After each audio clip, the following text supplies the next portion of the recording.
आजकल fish spa काफी popular हो रहा है। किसी भी शॉपिंग मॉल में या स्पा सेंटर पर आपको फिश स्पा या फिश पेडिक्योर का ऑप्शन मिल ही जाएगा। दरअसल इस स्पा में रेड गारा रूफा नाम की छोटी छोटी मछलियां, जिन्हें डॉक्टर फिश भी कहते हैं, वो पैरों पर मौजूद डेड स्किन सेल्स को खा लेती हैं और आपको मिलती है सॉफ्ट स्मूथ स्किन। लेकिन फिश स्पा आपके लिए बहुत बड़ी समस्या भी बन सकता है, क्योंकि इससे शेवनेला बैक्टीरिया फैलने का खतरा होता है और अगर इस बैक्टीरिया से होने वाले इन्फेक्शन का इलाज सही समय पर नहीं हुआ तो पैर काटने तक की नौबत आ सकती है। तो शेवनेला बैक्टीरिया कैसे फैलता है, इसके लक्षण क्या है और इसका इलाज कैसे होता है, ये जानने के लिए हमने डॉक्टर से बात की। सुनिए।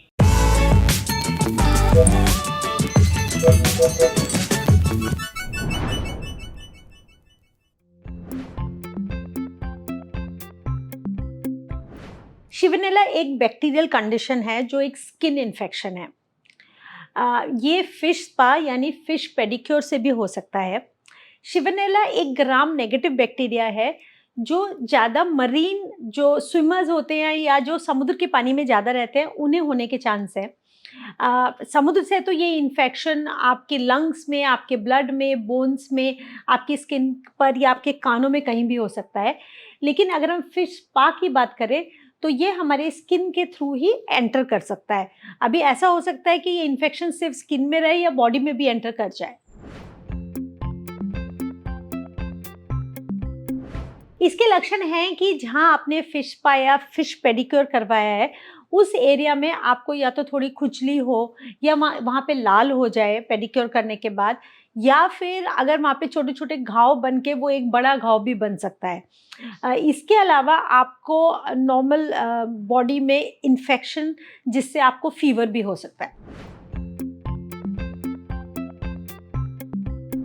शिवनेला का इलाज डिपेंड करता है वो कितनी जल्दी डायग्नोज होता है और आप उसमें मेडिकल हेल्प कितनी जल्दी लेते हैं। फॉर एग्जाम्पल, अगर आपको कोई छोटे वुंड्स है तो उसको आप विनेगर से क्लीन करके और उसके ऊपर ड्रेसिंग कर दीजिए। अगर वो वुंड थोड़ा बड़ा अल्सर है या वहाँ आपको बर्निंग, इचिंग या रेडनेस है तो एक डर्मेटोलॉजिस्ट को कंसल्ट कीजिए। अगर घाव बन गया है तो वहाँ पे आपको एक कल्चर, आपके डॉक्टर उसका कल्चर सेंसिटिविटी टेस्ट करके पता लगाएंगे कि वो एग्जैक्टली वही बैक्टीरिया है या कोई और, बिकॉज राइट एंटीबायोटिक लेने से ही उसका कंट्रोल होगा। अगर ये आपने इग्नोर किया और अगर आपके बॉडी में सेप्टिसीमिया फैल गया या आपको लोकली वुंड बहुत ज़्यादा फैल गया तो या तो आपको उस एरिया को कट करके एम्पुटेट करना पड़ेगा या फिर पूरी बॉडी में भी इन्फेक्शन फैल सकता है। इसकी जो एंटीबायोटिक्स हैं वो यूजुअली इंट्रावीनस दी जाती हैं, तो इसलिए इट्स वेरी इंपॉर्टेंट कि आप अर्जेंट मेडिकल हेल्प लें। बचने का सबसे इम्पॉर्टेंट तरीका है कि आप ये फिश पेडिक्योर्स टोटली अवॉइड कीजिए। हाँ, ये कभी कभी हमारे टूरिस्ट डेस्टिनेशन में बहुत फैंसी लगते हैं लेकिन they are not safe. Secondary, अगर आप पानी में जा रहे हैं, यू आर डूइंग स्नॉर्कलिंग या कोई भी वाटर एक्टिविटी, उसके बाद अगर आपको ईयर में इन्फेक्शन होता है या कहीं स्किन पे इन्फेक्शन होता है या लंग्स में खांसी या फीवर या कोई भी सिम्टम है तो एक बार आप डॉक्टर से ज़रूर चेक कर लें और आप ये देख लें कि ये बैक्टीरिया तो नहीं है। डॉक्टर की बताई गई सभी बातों का ध्यान रखें, फिश स्पा से बचें और अगर फिश स्पा लिया ही है तो इन्फेक्शन होने पर तुरंत जांच कराएं ताकि सही समय पर इसकी रोकथाम हो सके। अब बढ़ते हैं सेहत के अगले सेगमेंट की तरफ, तन की बात। जानिए फेमस बारबी फीट चैलेंज कैसे आपके पैरों के लिए नुकसानदेह हो सकता है।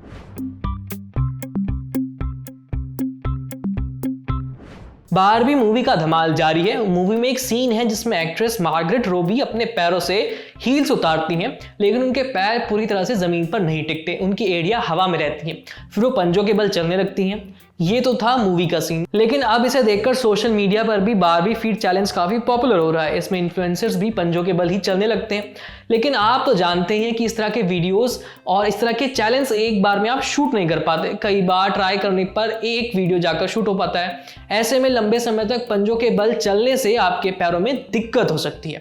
डॉक्टर आशीष चौधरी बताते हैं कि बारबी फीट चैलेंज में पंजों के बल चलना पड़ता है, इस वजह से पिंडलियों की मांसपेशियों पर जोर पड़ता है। एक दो बार चलने से कोई दिक्कत नहीं होती, लेकिन जब आप लंबे समय तक ऐसा करते हैं या बार बार ऐसा करते हैं तो पिंडलियों की मांसपेशियों पर स्ट्रेन पड़ सकता है। हमारे पैर के पंजे लंबे समय तक बॉडी के वजन को सहन करने के लिए नहीं बने हैं। बार बार पंजों के बल चलने पर इनमें माइक्रो फ्रैक्चर भी हो सकता है। यही नहीं, बारबी फीट चैलेंज से आपके घुटनों में भी तकलीफ हो सकती है। ज्यादा देर तक पंजों के बल खड़े रहने से घुटनों की कार्टिलेज पर जोर पड़ता है। इस वजह से घुटनों की हड्डी भी अपनी जगह से खिसक सकती है।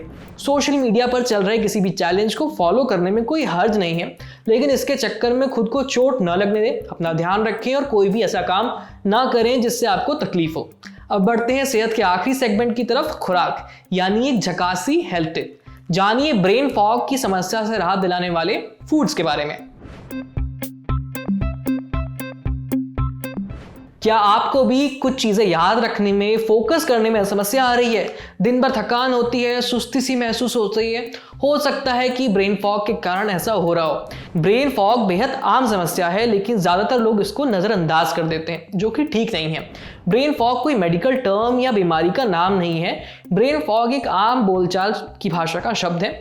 इसे आप कंफ्यूजन भी कह सकते हैं। इसके लिए कोई एक कारण जिम्मेदार नहीं होता है। ये कई कारणों से ये दिक्कत हो सकती है। साथ ही अलग अलग लोगों में इसके अलग अलग लक्षण भी दिखाई देते हैं। नींद की कमी, स्ट्रेस, पोषक तत्वों की कमी, कुछ दवाइयों के कारण भी ब्रेन फॉग हो सकता है।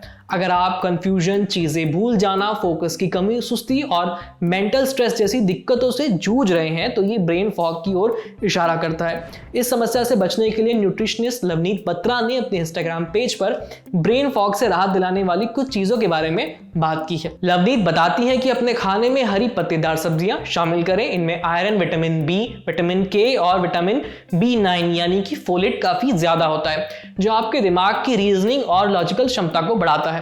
ब्लूबेरीज भी ब्रेन फॉग की समस्या में काम करती है। ब्लूबेरीज में मौजूद एंथोसाइनिन नाम के एंटीऑक्सीडेंट्स होते हैं, जो कि ब्रेन फॉग के लिए जिम्मेदार ऑक्सीडेटिव स्ट्रेस और सूजन को कम करते हैं। इसके अलावा अखरोट इस समस्या से राहत दिलाता है। इसमें मौजूद ओमेगा 3 फैटी एसिड दिमाग को काम करने में मदद करता है और एंटीऑक्सीडेंट्स और विटामिन ई दिमाग के ऑक्सीडेटिव स्ट्रेस को कम करते हैं। ब्रेन फॉग से बचने के लिए आप कद्दू के बीज भी खा सकते हैं। ये एक अच्छा ऑप्शन है।